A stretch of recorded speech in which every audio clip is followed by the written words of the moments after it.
اهدنا الصراط المستقيم. Bismillahirrahmanirrahim.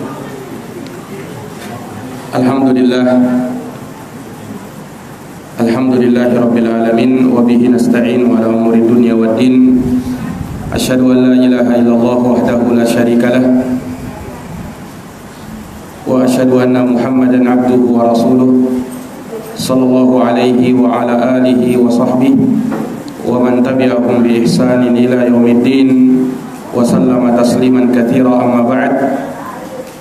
Ikhwani fid din, a'azzani Allah wa iyyakum.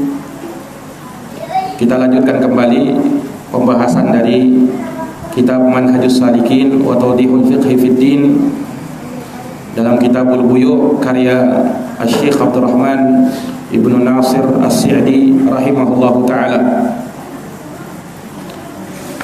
di mana kita masih dalam syarat yang ketujuh dari syarat jual beli yang beliau sebutkan, bahwa di dalam jual beli akad yang dijalankan tidak boleh pada sesuatu yang diharamkan, baik secara zatnya diharamkan atau akibat yang ditimbulkan olehnya bisa menyebabkan terputusnya hubungan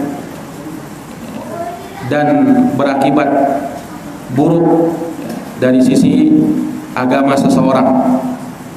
Maka diharamkan segala jual beli yang mengandung hal-hal tersebut.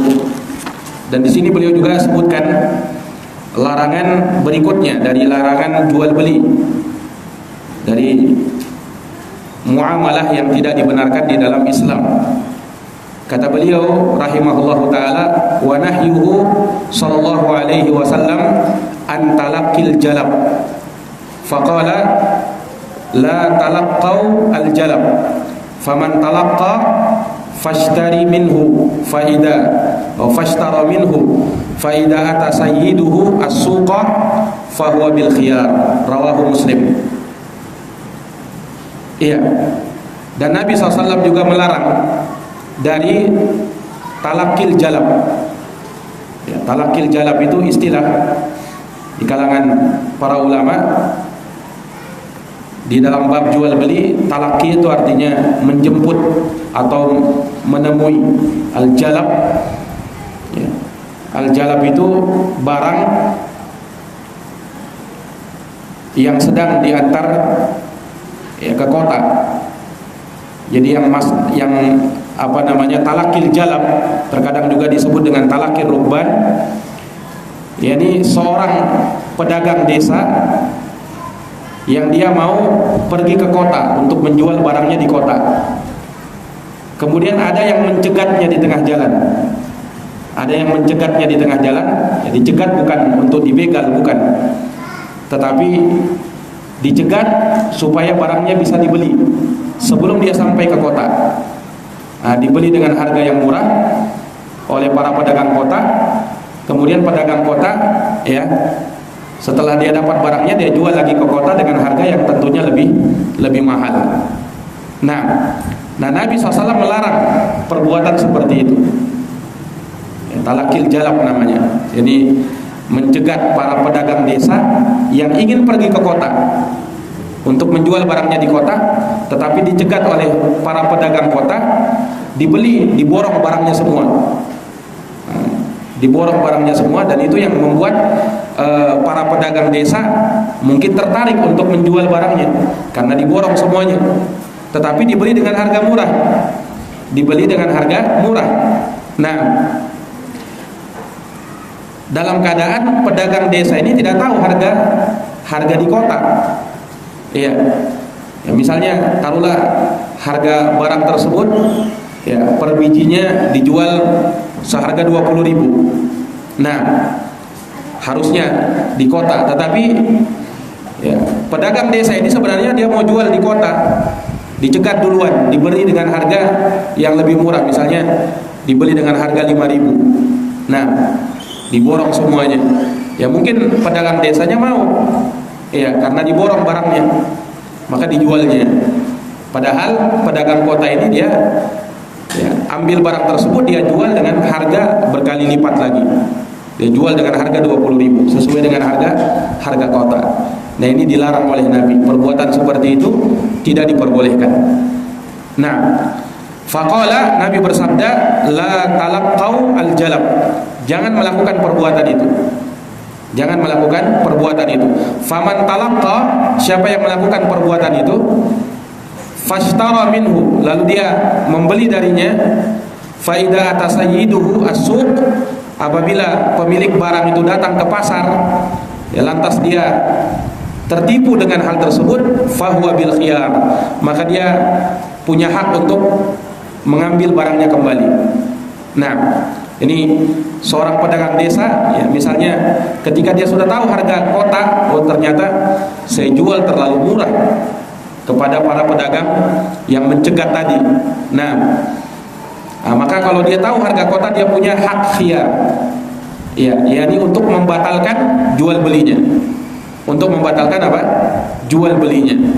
Nah, dia batalkan jual belinya, dia ambil lagi uangnya dan dia ambil lagi barangnya. Ya, ya karena dalam hal ini dia punya hak khiyar, namanya khiyarul goban. Khiyar karena merasa telah ditipu, ya kan? Ya harusnya kalau dia pedagang desa ini dibiarkan ke kota, maka dia akan dapat keuntungan yang banyak. Nah, tetapi karena dia tidak tahu harga kota, dia jual kepada para pedagang kota yang memang mencegat dia di jalan, ya. Dia tidak tahu, akhirnya dia jual. Ternyata setelah dia tahu harga kota, dia menyesal. Dia merasa tertipu. Nah, yang seperti ini tidak dibolehkan. Beda kalau misalnya pedagang desa sudah tahu harga kota, harga di kota dia sudah tahu. Nah, tapi dia tetap jual dengan harga segitu. Ya maka yang seperti itu boleh. Tetapi kalau dia asalnya dia mau pergi ke kota, kemudian dicegat di jalan, ya, kemudian dibeli dengan harga murah, dalam keadaan si pedagang desa ini menyangka dia sudah untung besar, ternyata apa? Ternyata tidak seperti itu. Nah, dan juga hal ini berakibat buruk bagi keumuman masyarakat, yaitu para pembeli. Ya harusnya kalau misalnya pedagang desa ini dibiarkan untuk pergi ke pasar, ke kota, ya, maka dia bisa menjual harga barangnya dengan harga yang murah. Tetapi karena dibeli oleh para pedagang kota, maka bisa jadi harga barang tersebut bisa lebih tinggi harganya. Nah, dan kalau harga tinggi, harga naik, tentu hal itu berakibat bagi para pembeli, terutama mereka-mereka yang miskin. Nah, sulit untuk mendapatkan barang tersebut dengan harga yang murah. Nah, itulah kenapa Rasulullah melarang talakul jalab. Itu bisa membuat harga barang semakin naik dan juga ada unsur penipuan. Ini para pedagang desa bisa merasa tertipu dengan hal tersebut. Nah, maka dilarang oleh Nabi sallallahu alaihi wasallam dan hadisnya sahih riwayat Al-Imam Muslim. Baik, ikhwani fi din azani Allah wa iyyakum. Kemudian terkait dengan talakul jalab ini, ya, Rasulullah SAW larang ya, karena ada unsur kezaliman, yaitu al-ghish di dalamnya, penipuan. Maka secara umum Rasulullah bersabda di dalam hadis riwayat Muslim, di dalam kitab sahihnya dari Abu Hurairah radhiyallahu anhu. Di sini beliau sebutkan waqala man ghasyana falaysa minna. Barang siapa yang melakukan penipuan, maka dia bukan dari kami, kata Rasulullah. Siapa yang menipu, maka dia bukan dari umat kami. Nah, ini di dalam Islam tidak boleh ada tipu menipu, sampai pun dalam urusan dagang, sampai pun dalam urusan perdagangan. Iya. Hadis ini diucapkan oleh Nabi SAW. Naam, dan ada sabab urut kenapa Nabi bersabda seperti itu. Yang disebutkan bahwa Rasulullah SAW pernah melewati ala sabrati ta'am.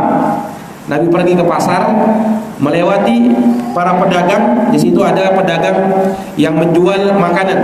Di situ ada tumpukan makanan. Nah, tiba-tiba Nabi SAW mendatangi pedagang tersebut, kemudian memasukkan tangannya ke dalam tumpukan makanan itu. Nabi masukkan ke dalam, setelah itu Nabi keluarkan tangannya, ternyata basah. Ternyata apa? Tangannya Nabi basah ketika itu. Maka Nabi tanya kepada pedagang itu, "Ma hadza ya sahibat ta'am?" Ini apa ini wahai pemilik pedagang makanan? Kenapa ini bisa terjadi? Artinya ada makanan yang rusak yang ada di bawah tumpukan makanan itu, ditaruhnya di bawah. Nah, maka pedagang ini berkata, "Asobat husama ya Rasulullah." Ya Rasulullah, yaitu makanannya sudah rusak karena kena hujan ya Rasulullah. Kata pedagang ini. Maka Rasulullah SAW bersabda, "Afala ja'altahu faqat ta'am kayyarahun nas?" Mengapa kau tidak jadikan apa? Makanan itu berada di atas. Kenapa harus di bawah?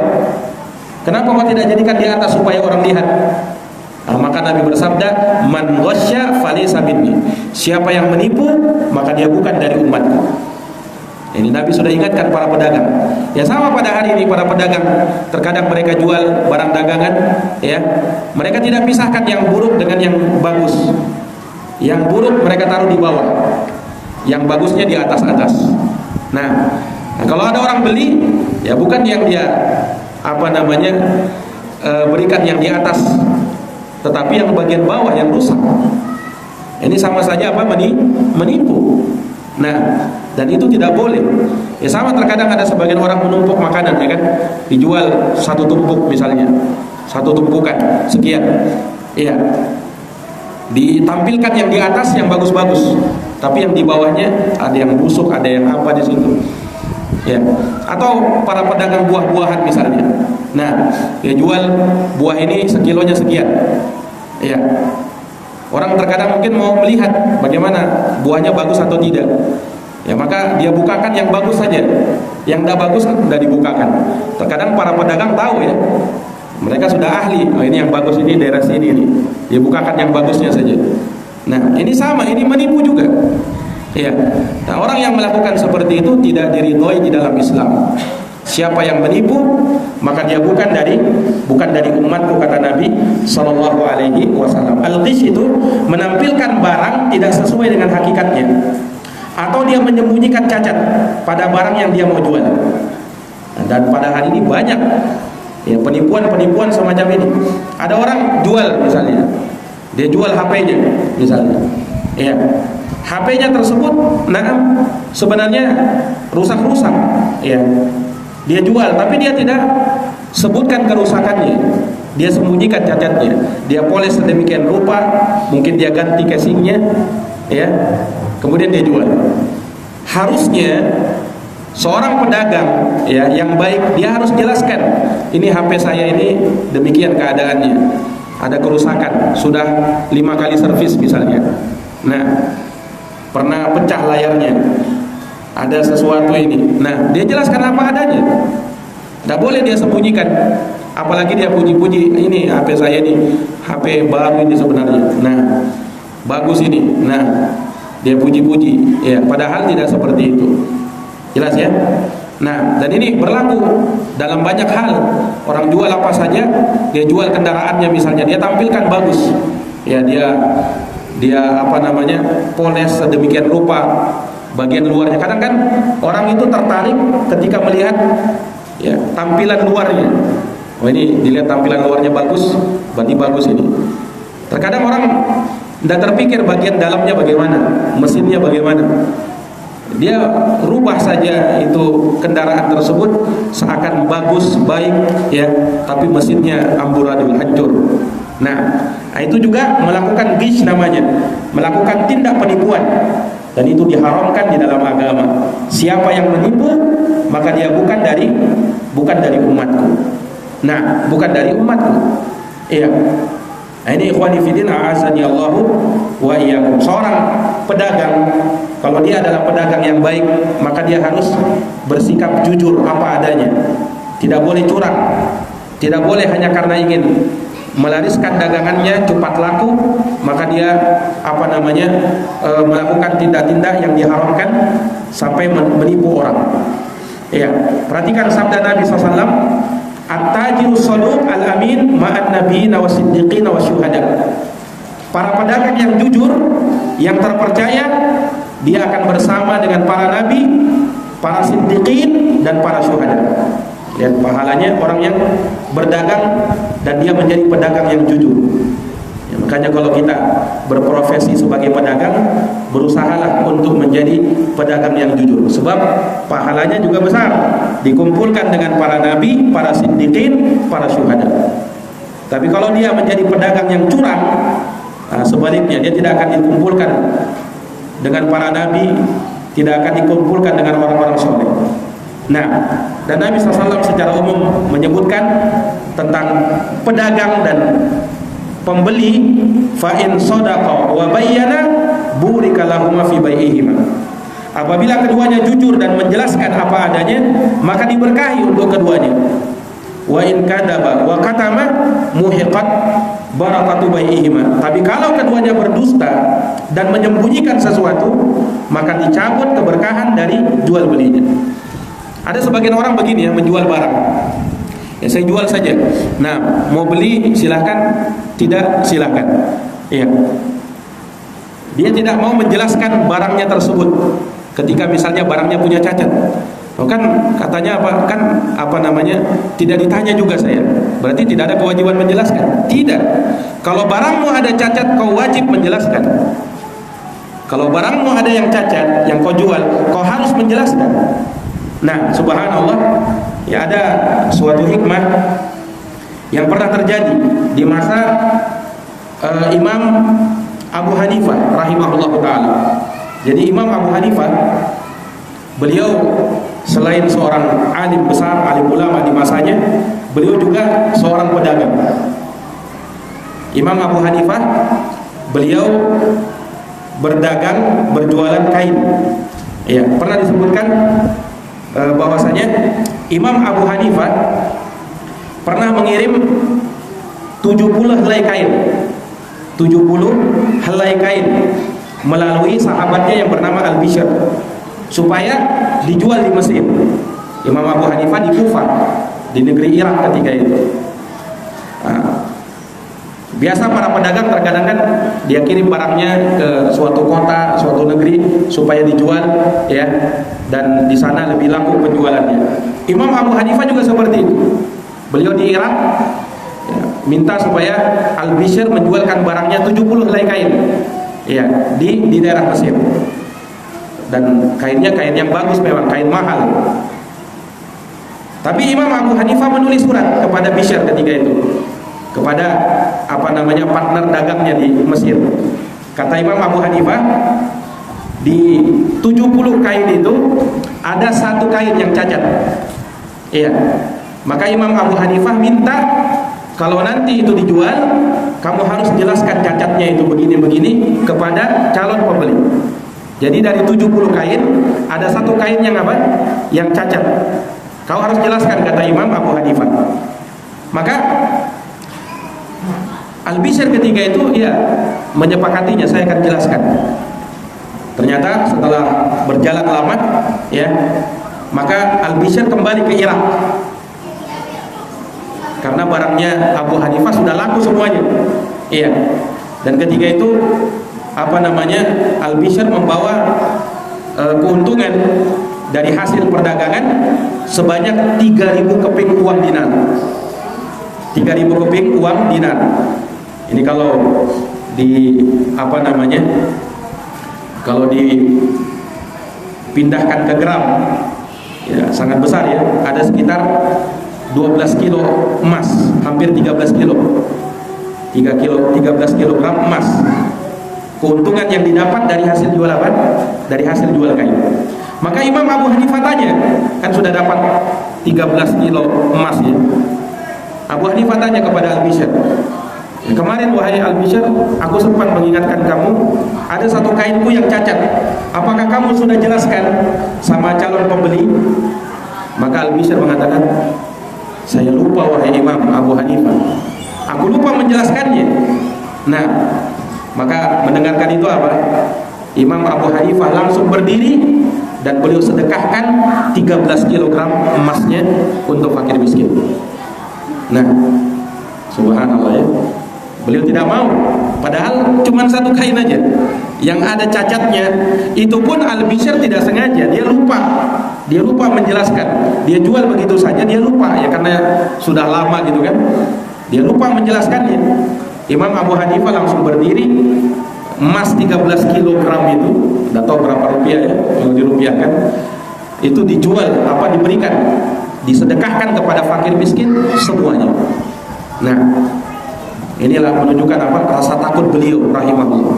Nah, orang kalau sudah baik ya, ketika ada sesuatu di dalam barangnya, di dalam rezekinya sesuatu yang tidak baik, maka dia akan lepaskan dan berlepas diri dari semua itu. Tidak seperti keadaan sebagian orang pada hari ini ya, waliyadzubillah, tidak ada rasa takutnya kepada Allah Subhanahu wa taala. Nah, dia akan berusaha untuk bisa ya mendapatkan keuntungan sebanyak-banyaknya bagaimanapun caranya. Nah, ya sama seperti sebagian pedagang pada hari ini kan, untuk bisa melariskan dagangannya ya, terkadang mereka melakukan suntikan-suntikan terkadang. Nah, ada buahnya disuntiknya supaya buah semangka itu disuntik supaya berwarna merah ya kan, dan itu ada yang seperti itu. Atau dia pedagang ayam misalnya, ayamnya diisinya air. Nah, supaya terlihat gemuk. Padahal hakikatnya ayamnya kurus. Nah, sekarang itu banyak orang model-model caranya para pedagang ini, nauzubillahi min dzalik. Dan itu adalah keharaman di dalam Islam. Menipu itu bukan dari ajaran Islam. Nah, sama pada hari ini juga orang-orang yang mengurangi takaran dan timbangan. Iya. Beli harganya sekian 1 kilo. Ternyata pas ditimbang 1 kilo kurang 2 ons. Nah, kurang 2 ons atau kurang 1 ons terkadang. Ya mungkin dia ambil sedikit aja, ya. Tetapi subhanallah. Nah, ketika dia melakukan hal tersebut, ya, maka dia telah memakan dan memasukkan bara api ke dalam perutnya. Ketika dia memakan dari hal yang haram. Allah Subhanahu wa taala sebutkan ancaman bagi orang-orang yang mengurangi takaran dan timbangan. Kata Allah dalam Quran surat Al-Mutaffifin, wailul lil mutaffifin. Celakalah orang-orang yang curang. Celakalah orang-orang yang curang, kata Allah. Siapa mereka? Alladzina idza talu 'alan nasi yastawfun. Yaitu orang-orang yang apabila mereka menerima takaran dari orang lain, mereka minta dipenuhi. Wa idza kaluhum aw wazanuhum yukhsirun. Tapi kalau mereka menimbang atau menakar untuk orang lain, mereka sengaja kurangi. Nah, dan terkadang tidak sedikit pedagang yang seperti ini keadaannya, waliyadzubillah.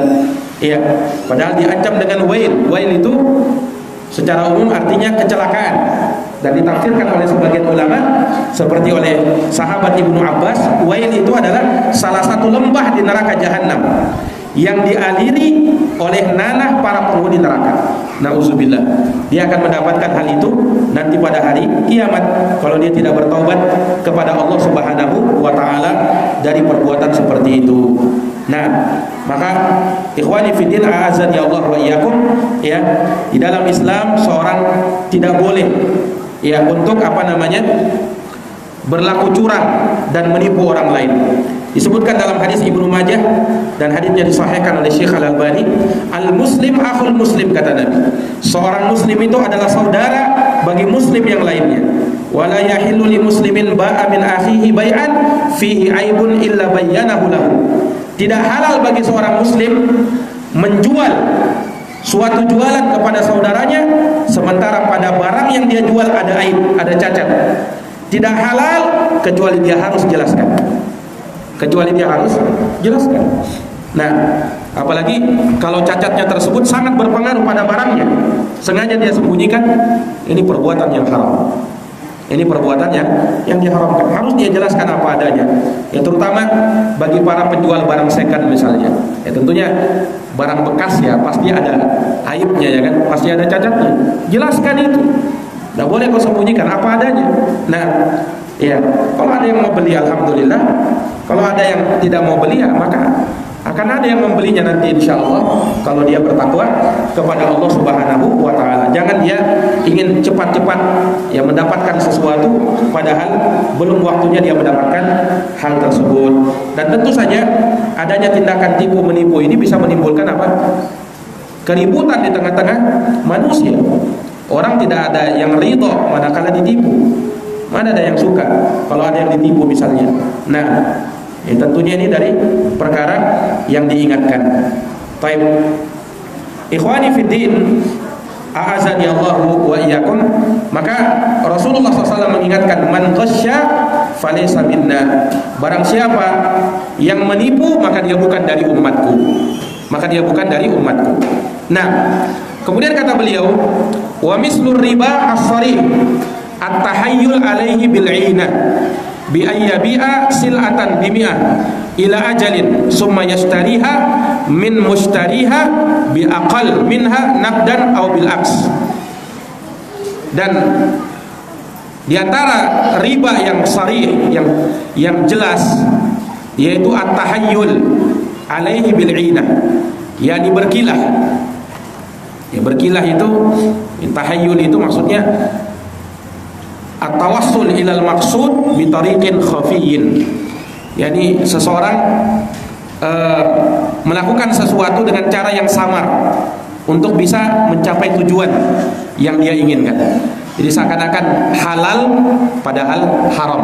Yani ada istilahnya kamuflase di situ. Ada kamuflase di situ. Tetapi hakikatnya adalah riba. Nah, itu namanya bai'ul 'ina. Jadi seseorang ingin makan riba tetapi dengan cara yang seakan-akan ya samar. Orang kalau berpikir sekilas mungkin seakan-akan itu bukan riba, padahal itu riba. Ya. Di sini beliau kasih contoh bi ayyabi asil atan bimi'ah ila ajal summa yashtariha min mushtariha bi aqal minha naqdan aw bil aks. Seseorang misalnya menjual suatu barang dengan harga 100, ini misalnya 100 real. Dia jual secara kredit, kemudian dia beli lagi dari orang yang membelinya dengan harga yang lebih murah tetapi dengan cash, atau sebaliknya kata beliau. Jadi misalnya begini ya, ini cara cepat orang supaya bisa dapat modal yang besar, modal yang banyak. Terkadang ada orang yang butuh uang ya, mungkin modal untuk apa, tapi dia tidak bisa dapatkan uang tersebut ya, dan tidak ada yang bisa memberikan pinjaman. Nah, maka ada sebagian orang melakukan tipu muslihat seperti ini, namanya bai'ul 'ina. Ya. Ini seorang misalnya ya, dia butuh modal. Taruhlah misalnya dia butuh uang sebesar 100 juta. Sementara di tangannya cuma ada uang 20 juta misalnya. Nah, maka akhirnya dia pergi. Ya.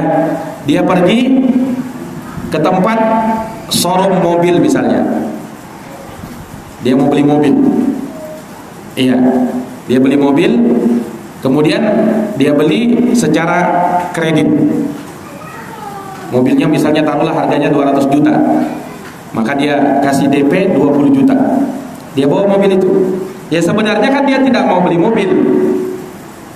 Dia bawa mobil ini, kemudian dia jual kembali ke showroom yang sama, tetapi apa? Di pihak pembelian mobil. Karena showroom itu terkadang ada khusus penjualan, ada khusus pembelian. Nah, kalau tadi dia datang ke khusus penjual, perusahaannya sama, tetapi dia datang ke perusahaan yang khusus pembelian, maka dia jual lagi mobil tadi. Ya, secara cash dengan harga misalnya 170 juta. Maka apa? Sekarang dia sudah dapat uang 170 juta. Nah, itu caranya dia. Ya. Jadi tadinya uangnya 20 juta, sekarang dapat 170 juta. Tapi dia harus melunasi ya utangnya tadi karena dia beli secara kredit di pihak penjualan tadi ya. Dia sudah DP 20 juta, nanti dia kembalikan berapa? 180 juta. Ya kan? Itulah hilah, itulah cara hina namanya. Hakikatnya apa? Hakikatnya sebenarnya ya, dia pinjam uang 170 juta, nanti dia kembalikan berapa? 200 juta. Itu kan hakikatnya seperti itu. Nah, tetapi dengan cara kamuflase supaya terlihat bukan riba. Nah, itulah inah namanya. Nah, itulah cara inah. Nah, atau kalau misalnya yang kecil-kecilan lah, ada seorang misalnya ya, dia butuh uang 100.000 misalnya, dia cuma punya uang 10.000.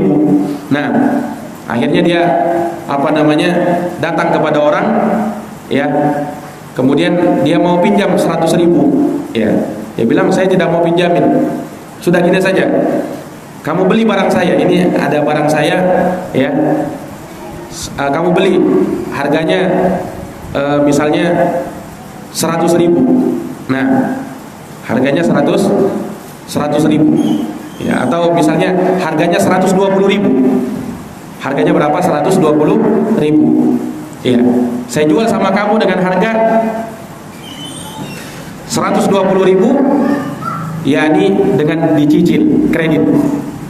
Sini DP-nya 10.000. Sudah dia kasih 10.000. Nah, terus diambil barang itu tadi kan. Setelah itu dia bilang, saya jual lagi sama kamu. Saya jual lagi sama kamu dengan harga cash 100.000. Nah, maka dia bilang, ya saya beli lagi barang saya tadi. Maka dia kasih 100.000. Sekarang dia punya uang berapa? 100.000. Nah, hakikatnya apa? Hakikatnya itu kan dia pinjam ya uang 100.000, dia ganti berapa? 120.000.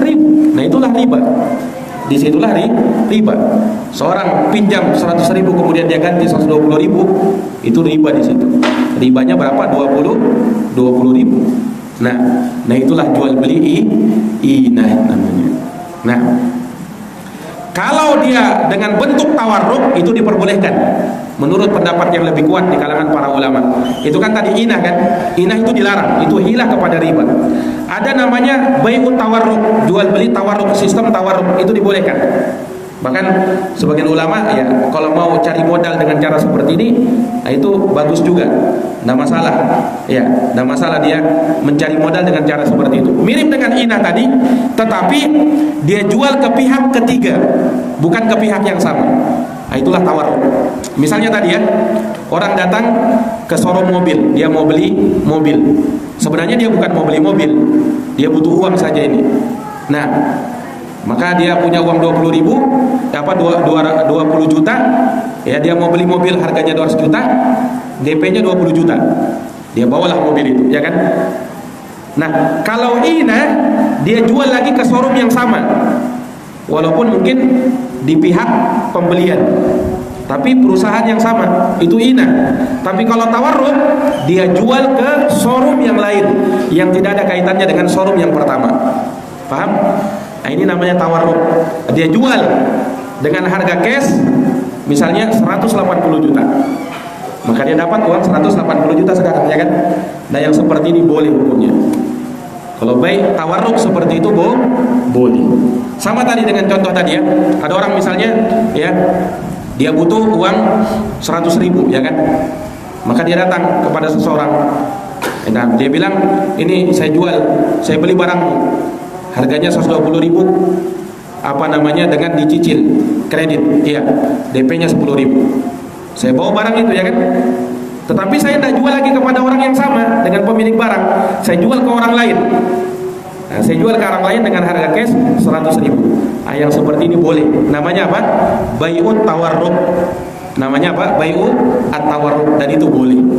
Di dalam Islam, menurut pendapat yang lebih kuat, bai'ut tawarruk hukumnya boleh. Hukumnya apa?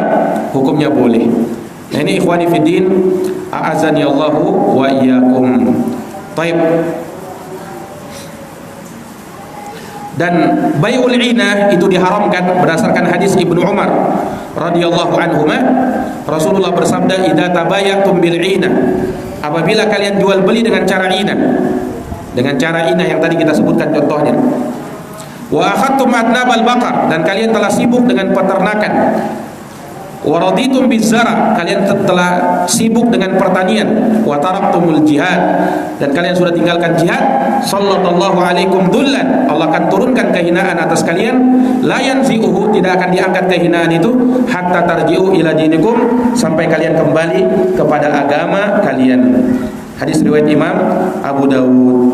Hadis riwayat Imam Abu Dawud. Nah, maka ini ikhwani fillah, a'azani Allah wa iyyakum, dari jual beli yang diharamkan di dalam Islam. Nah, kita dapatkan 3 hal di pembahasan malam hari ini. Yang pertama, larangan talakil rukban atau talakil jalab, yaitu mencegat para pedagang desa yang ingin pergi ke kota supaya bisa menjual barangnya di kota, tapi dijegatnya duluan, ya, dengan cara membelinya dengan harga yang murah, menipunya, ya, itu dilarang oleh Nabi. Kemudian juga secara umum larangan menipu dengan bentuk dan model apapun. Yang namanya penipuan dilarang di dalam Islam. Kemudian yang ketiga, larangan riba, makan harta riba, itu dilarang di dalam Islam, ya, walaupun dengan model berkilah, tahayul tadi. Tahayul, yang maksudnya dia berkilah seakan-akan itu bagus, tetapi sebenarnya kamuflase saja. Kamuflase saja, dan itu adalah riba. Nah, itulah bai'ul inah. Adapun bai'ut tawarruk tadi sudah kita sebutkan, itu diperbolehkan. Wallahu alam bisawab. Mungkin ini yang bisa kami paparkan terkait dengan pembahasan ini. Semoga bermanfaat. Jazakumullah khairan atas perhatiannya. Mohon maaf atas segala kekurangannya. Subhanakallahumma wa bihamdik, asyhadu an la ilaha illa anta, astaghfiruka wa atubu ilaik. Wassalamualaikum warahmatullahi wabarakatuh.